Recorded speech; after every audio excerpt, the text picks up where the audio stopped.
Namaste, welcome. Today I'm going to discuss the Magician card and share with you a whole bunch of favorite Magician cards from which I will select my top 5. And I thought I would add to this series a mini reading, message for the day through the voice of the magician. So we'll do that at the end with one of the decks that is in the top 5. Okay, sound like a plan? Hello, Arya. Welcome. Namaste. For those of you that are new to my channel, I am Sadhana. My name is Sadhana, and I've been reading for a long time. And I just feel like this is a journey that is never ending, ongoing, and I absolutely love the study of tarot. This is completely unscripted. Of course, there's a bit of preparation behind it, but I learn something new every time I take on a challenge like this. So I had this random idea. We were talking yesterday about the Fool and how the Fool, historically, the fools were the outcasts of society, those who had physical and mental deviations that were acquired by the court, by the wealthy for entertainment purposes, among other things. Some really horrific stories that I was reading. And I had this idea that and then I mentioned that, well, maybe what we're seeing in the image of the Fool card is that individual running away from society and saying no more.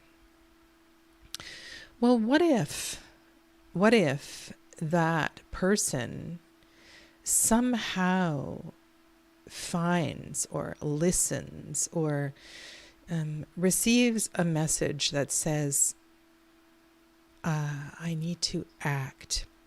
What I want to connect here is this line of one's life purpose and dharma, and that beginning energy of I know what I have to do, or at the very least, I know what I'm good at. There's a few different ways I could come into this. I want to say good morning to all of you. So Arya and Patrice, welcome back. And Amelia, lovely to have you here as well. Hello to Dee. Namaste, good morning. And this sense of purpose and inspiration and drive and kind of that lightning bolt aha moment where, okay, I know what I have to do. And so this wandering fool stops, pauses, and puts on a display, a street display, and knows that he needs to acquire money to survive. And he can, anywhere on his path, anywhere on the road, he can stop and become a, what is that word, like a busker. It was just this thought that I wanted to share with you.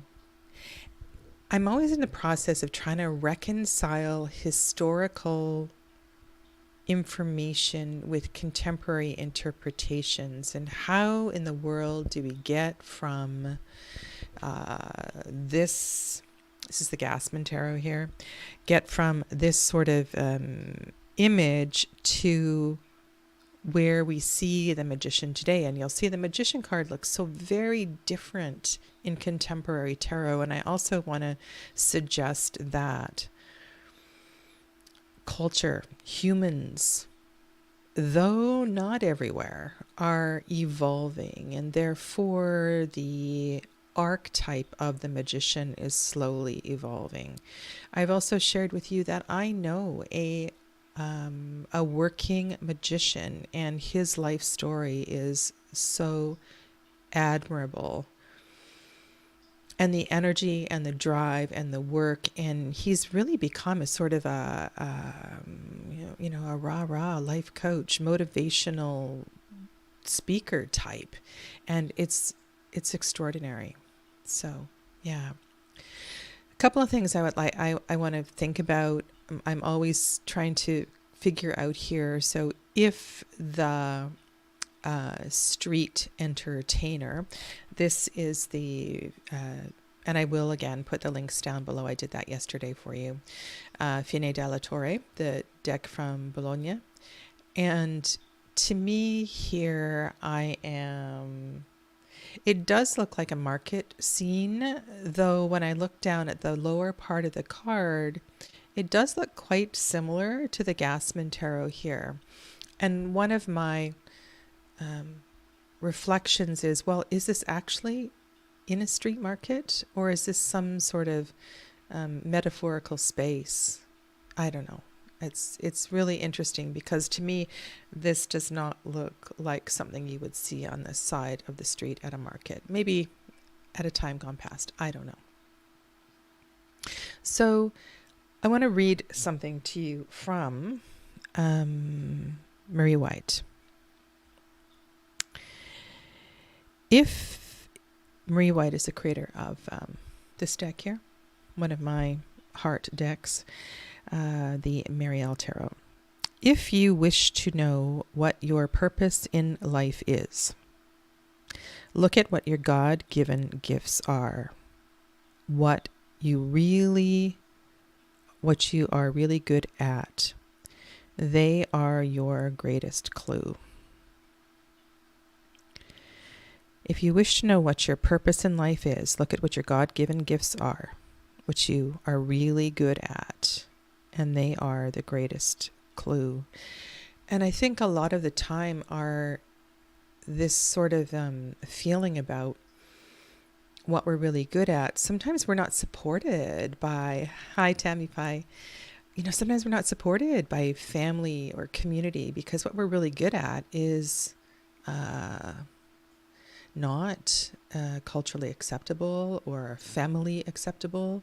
So it can be really, really difficult. And so when this card arises, one of the things I like to say is like, have a good look in your toolbox. What is there? Because there are perhaps some tools that are a little dusty, and if you were to pick them up, things could look a whole lot different. Now, in the Marielle Tarot, Archangel Metatron hands us everything. This card is the one, right? It hands us the whole of all possibilities. And so if you think about one as complete, I have this t-shirt, this yoga t-shirt. It says 1 + 1 is 1. It comes from the yogic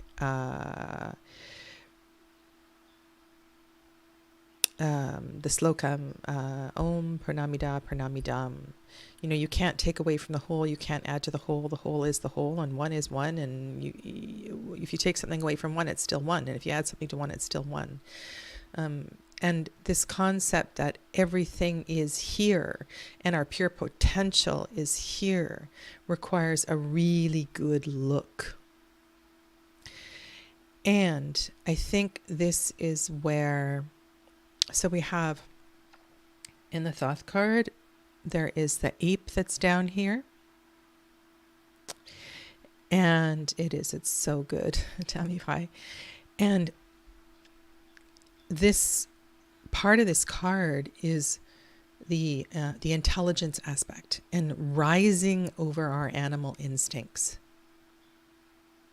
So if the Fool is more an animal, the way that he is treated and he behaves and he runs away and he takes off, and in this card, this energy, this archetype is asking us to rise above animal instinct and to use our intelligence, because this is something that we have, this human brain.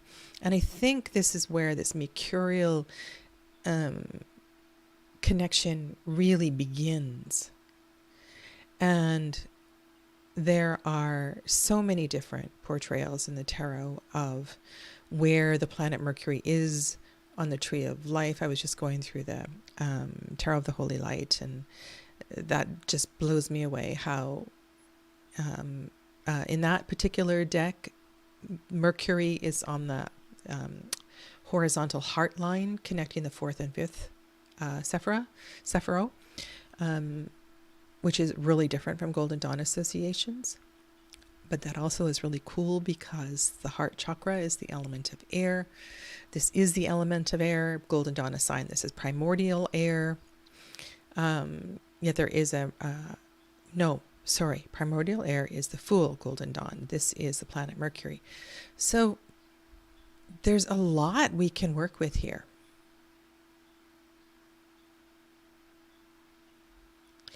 And the more you study and the more you question, the more curious you become about all of this, the richer your readings can become.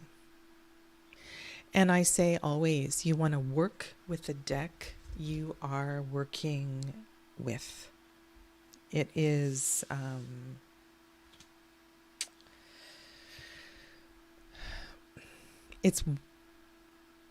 you choose the deck you're working with on any given day, and you read it as it comes to you. So here are maybe one more than yesterday, the finalists. So this is the Sun and Moon Tarot. I've chosen lots of cards. I'm just going to lay them out. This is the Sun and Moon. I have the Stunning again. This is the Robin Wood. Vindur. Tabula Mundi. Hesychos. Druidcraft. Superlunaris. Lily White. Llewellyn. You know, I just go gaga over the paintings of the major arcana in the Llewellyn. It's really something. This is kind of similar. This is the Light Seers. This is very similar to Superlunaris. Again, very similar. This is the Gaian. And this is the Naked Heart Tarot. Oopsie, microphone splash. So, I'm going to, from this group of cards, choose 5. Let's start with the Naked Heart that's in the center, with that Shrek-looking eye peering out through the triangle of bones. The clarity. There's some insight here. And I think this card requires a really good look at exactly what Marie White said. We need to look closely at what we are good at. What can we build? Triangle, upward facing, right? There's an action that's required. And maybe this action points to financial success, stability. There's a sword underneath here. The sword underlies this, the clarity, the mind, the focus. I think there's something kind of brilliant in this, in the way that this was put together. So it's a really odd sort of magician card though, but I'm going to put it to the side. Sun and Moon. It's funny how I pulled out many, many cards from this deck. And this reminds me a little bit, we could compare this one with the Gaian as well too, of the Mary L. Tarot, in that there's a cosmic energy overhead that is being created by the drumming. And there's the drum in this one, there's the drum here. And I kind of imagine something very similar in the Light Seers and in the Superlunaris. And so the magic of, I don't know if you've ever been to a drumming, like a drumming ceremony, you know, like you go to a fire ceremony on a full moon night, or you go to an ecstatic dance or some kind of a shamanic ceremony, and the drumming, it just transports you. It it shifts frequency. And there's a lot of different tools that we have to shift frequency, but the drumming here shifts frequency. And I think part of the secret of the Magician card is getting out of this low frequency of this dimension in order to see clearly and figure out what the heck it is that we are good at and what we're going to do with our lives. Everything is here, so that the drumming sort of awakens this potential and this possibility. And the in the light seers and in the superlunaris, it's like that energy is coming from within. But there's something about the drum that I really like, in that it gets us going. It's something that's sort of, it's a visible symbol that's sort of kicking our bottoms. Oh my God. Yes. Obon. So Bon Odori, this is a summer Japanese tradition, and thank you for reminding me of this. I haven't thought about Bon Odori in a long, long time, and yeah, this is crazy kind of magical energy. So it really, I really need to have a drumming card in my top 5, and I can't have both of these cards. So I'm just gonna get rid of light seers and just put that here. Now, the same sort of connection. This is the Lily White Tarot, one of my favorite cards, and because I'm a Reiki practitioner, I'm so aware of this ability for all of us to transmit an energy, a frequency that is beyond and that is greater than us. And we don't get that ability. It's like it should be part of elementary school training to learn how to feel energy. It is so helpful, just very practically helpful. And when I see this, I don't see anything shadowy. This is just so, there's so much potential in the connection of the ability to use energy. So in a way, this card is very similar to what's going on in Superlunaris. This is Mel Moline's deck, and here she's that's Tabula Mundi, and she's taken this magician is a cosmic DJ. So the turntable is a pentacle. And you can see that with the use of the tools, the elemental tools, which have all become practical objects, the magician has the ability to move energy. So what I see in this card is more of a something that might be easier to connect with for the average querent than what I'm picking up in the Superlunaris or in the Lily White.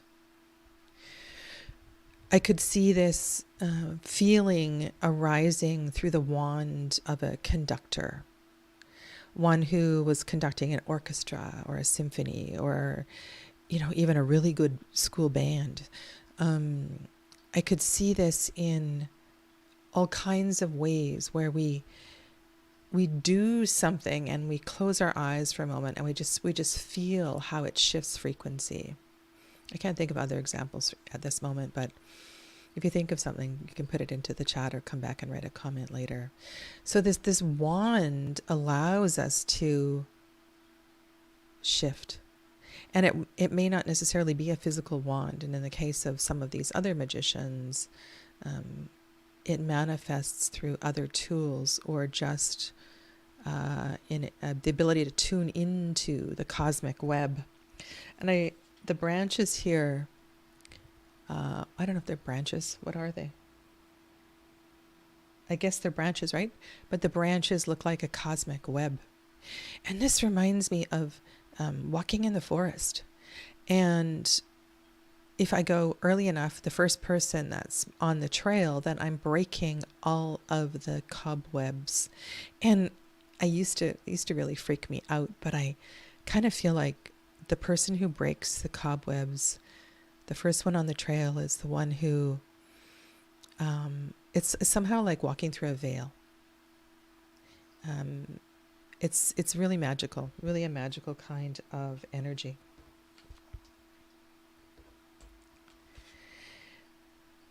The majors in the Druidcraft are really powerful, and there's something here with the magician being outdoors and the power of that great stone. I imagine this is inside a stone circle, and so within the stone circle there is a additional force, an additional power that is available.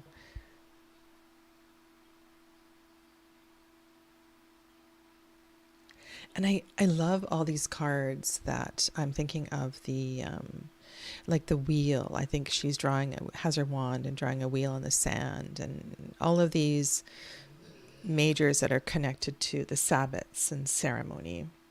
It's really, really kind of cool.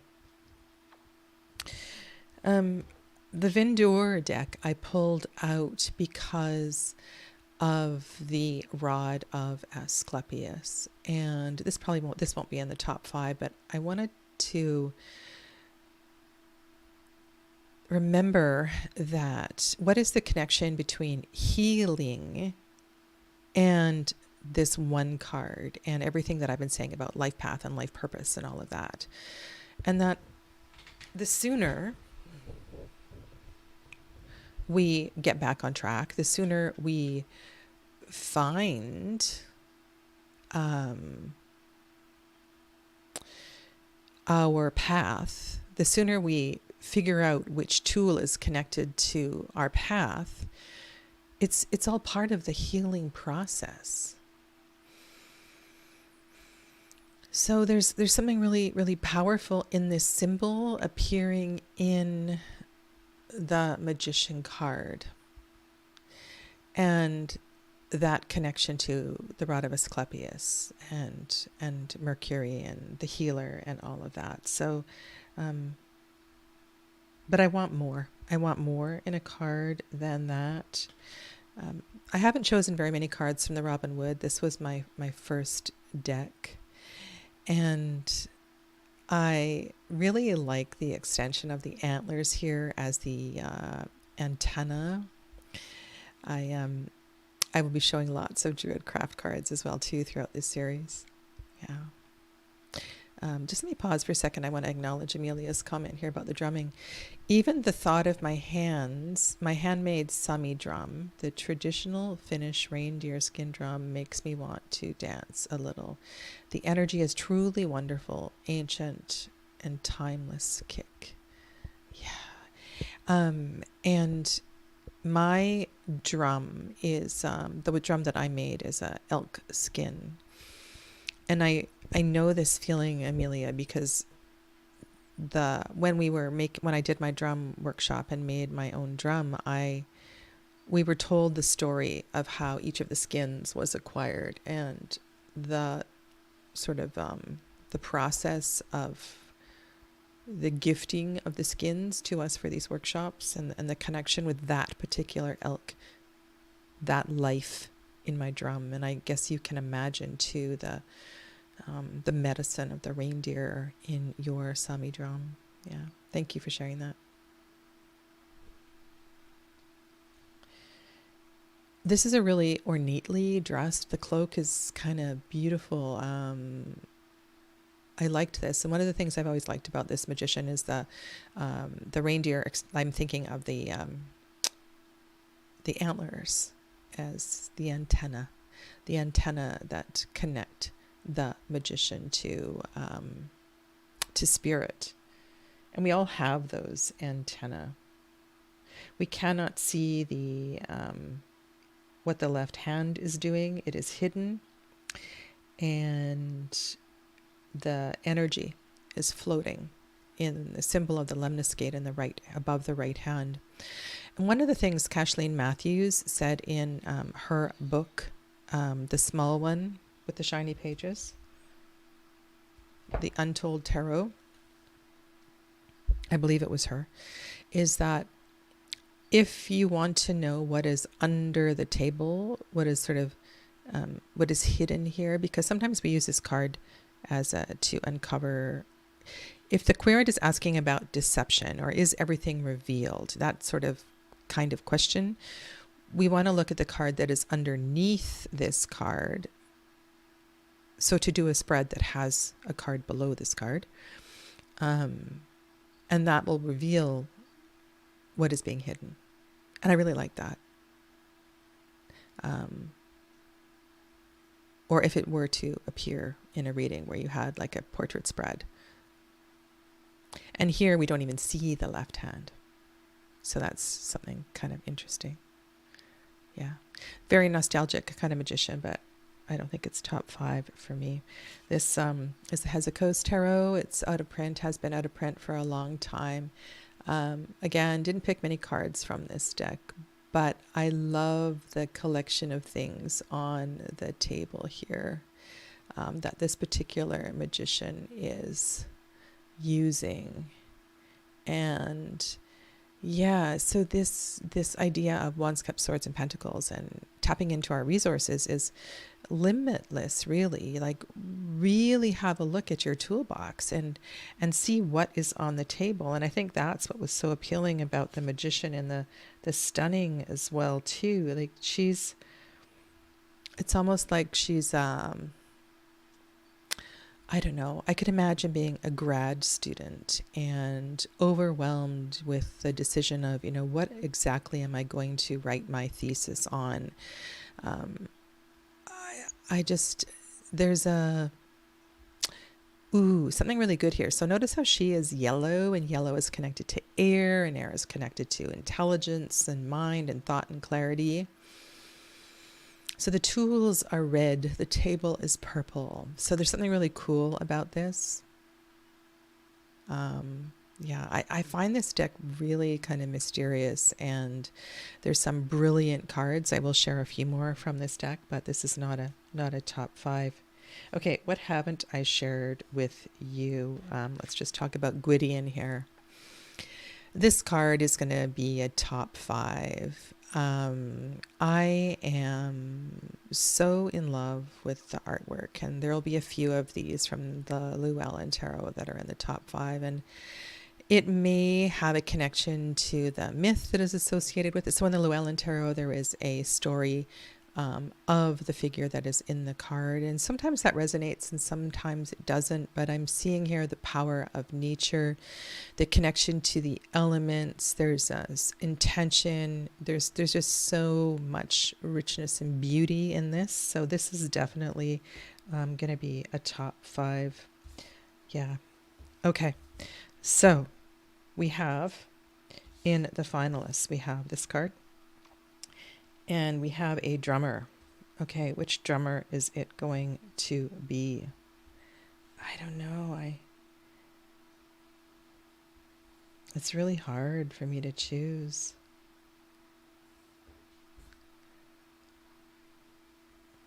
Maybe I'll go with this one. One of the things I just was thinking about was all of the hands that are hidden here in the air, in the ether. And that the drummer isn't just drumming, that the drummer is also drumming with his ancestors who also drummed before him.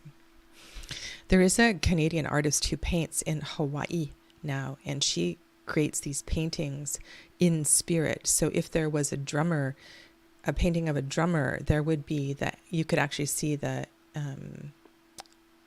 ancestor sort of in in the painting as well too, not just the hands. I forget her name. I've shared her paintings before. They're really extraordinary, but that reminds me of that. So here are two, and I kind of feel like that replaces the Druid Craft. I think I'm going to leave this one out, and this is kind of my cobweb story. Love this one. And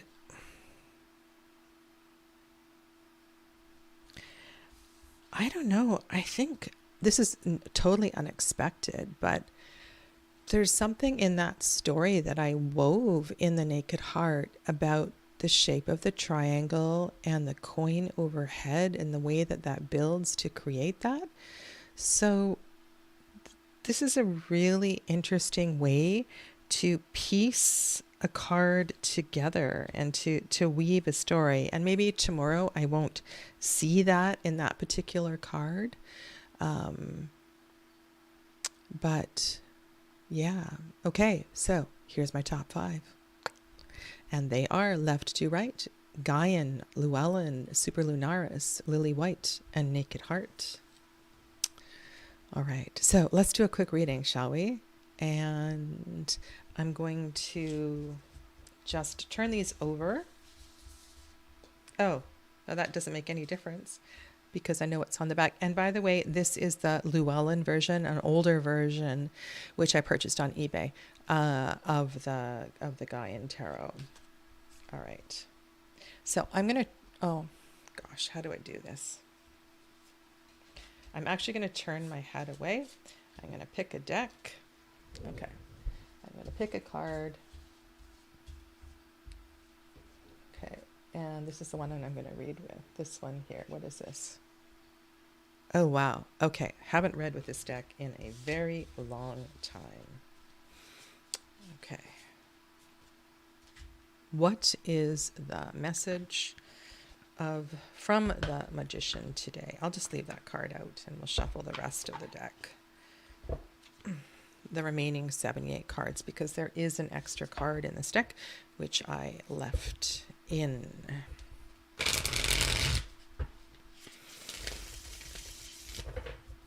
So on this 3rd day of July, 2024,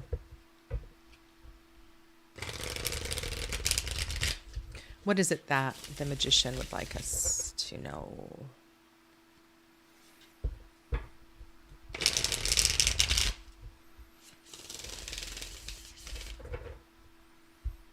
And I think what I'm going to do a first operation cut. Does that make any difference? Well, I've started to do it anyway, so I'm going to do it. And I'm going to use the air pile, the swords pile, cut that again. No, I'm just going to go from the top. Okay.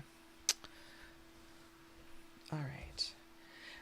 If you are interested in learning more about spreads and cutting and shuffling and diving into deeper decks, I did have a banner going on earlier, so I'm starting a class on Friday.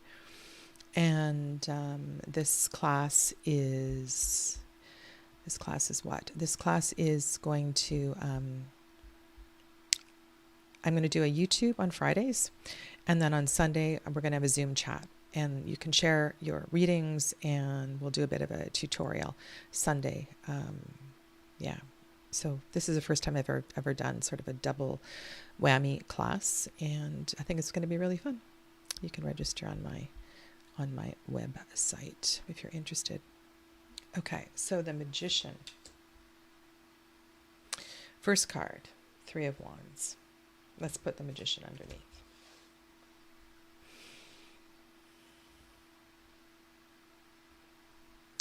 Ooh, I just thought of something else too. The sun. So the sun is the decanic planet for this Golden Dawn speaking, for this particular card in Aries. But what I was also going to say is that Mercury. So Mercury never gets more than 28 degrees away from the sun.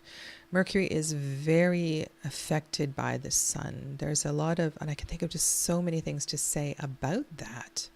this connection with solar energy. So your life force, your power, and look at how that this shape just mimics the bones on this card. We are all in the process of becoming always. But right here, right now, this week, take a good look at what is growing and what is building. Put some energy into it. And the more focused you can become about that,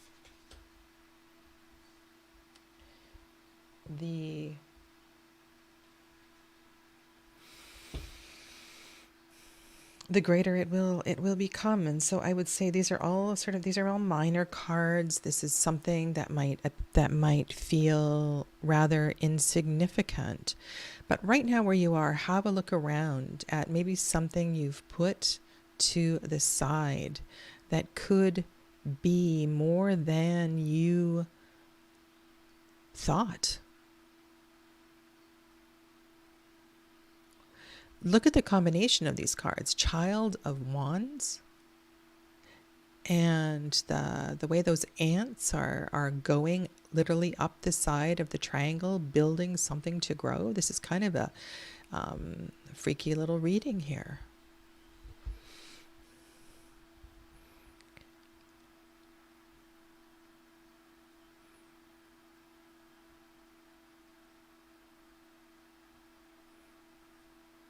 And because the Court card is one that is more naive, maybe this does feel like child's play. Maybe this does feel like something that you said, oh yeah, well, right, that's not going to give me much financially, or it's really not worth my time or energy, but there's something calling to you here. And rather than looking at the Three of Pentacles as working together with someone else, I feel like this is like a little engine that could card. Yes, I can. Yes, I can. Yes, I can. I'm going to keep going up that hill. And I'm going to take all these bits and pieces and I'm going to put them together. And maybe this is just about you. I'm thinking of some earrings, and I have this bag of necklaces and earrings that I want to repair and get out some jewelry tools and do that. Honestly, I don't know what that might lead to, but there might be another reason for finishing that. So have a look around. This feels kind of low key and simple, not something that's overwhelming or something that's truly attainable. So let me know if you can think about how this might apply to you. You can do it, and you can do it this week.